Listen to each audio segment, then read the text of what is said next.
There is a saying, a book is a gift which you can open again and again.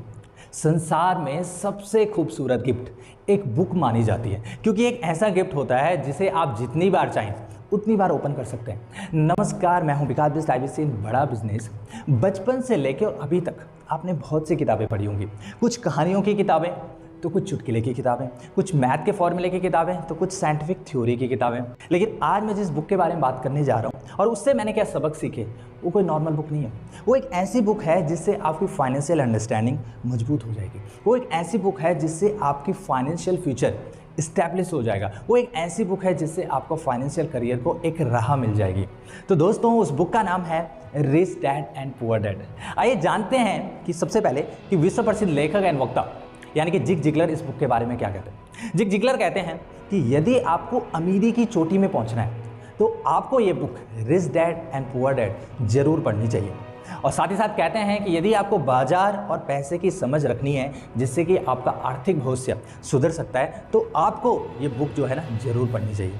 वहीं tenant check of America के president यानी कि स्यूबॉर्न कहते हैं कि खास ये बुक मैंने अपनी जवानी में पढ़ी होती है, ये उससे अच्छा होता कि खास ये बुक मेरे पेरेंट्स ने पढ़ी होती। ये तो एक ऐसी बुक है कि हमें इस बुक की एक एक कॉपी अपने हर एक बच्चे को दे देनी चाहिए और कुछ कॉपी जो है फ्यूचर के लिए रख देनी चाहिए ताकि आगे आने वाली हमारी जनरेशन इस बुक को पढ़ सके।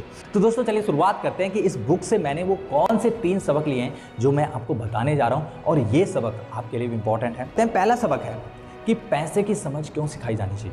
देखो, ये तो आपने सुना ही होगा कि जब जेब में पैसा है तभी लोग पूछते हैं कि मेरे भाई तू कैसा है। जी हाँ, देखो पैसा जो वर्ड है ना, पैसा सब कमाना चाहते हैं, लेकिन पैसा कैसे कमाया जाता है, पैसे से पैसा कैसे कमाया जाता है, इसकी जो फाइनेंशियल अंडरस्टैंडिंग है ना, ये ओनली 5% लोगों के पास है। 95% लोगों के पास फाइनेंशियल अंडरस्टैंडिंग है ही नहीं, और ना ही ये लोग इस अंडरस्टैंडिंग को लेने के लिए कोशिश करते हैं। तो इससे क्या होता है कि यदि हमारे पास फाइनेंशियल अंडरस्टैंडिंग नहीं है तो इससे क्या होता है, हमारा फाइनेंशियल फ्यूचर कभी भी स्टैब्लिश नहीं हो पाएगा। तो यदि आपको एक स्ट्रॉन्ग फाइनेंशियल कंडीशन यानी कि स्ट्रॉन्ग फाइनेंशियल अंडरस्टैंडिंग डेवलप करनी है तो आपको ये book rich dad and poor dad जरूर पढ़नी चाहिए। दूसरा सबक है अपने काम से काम रखो।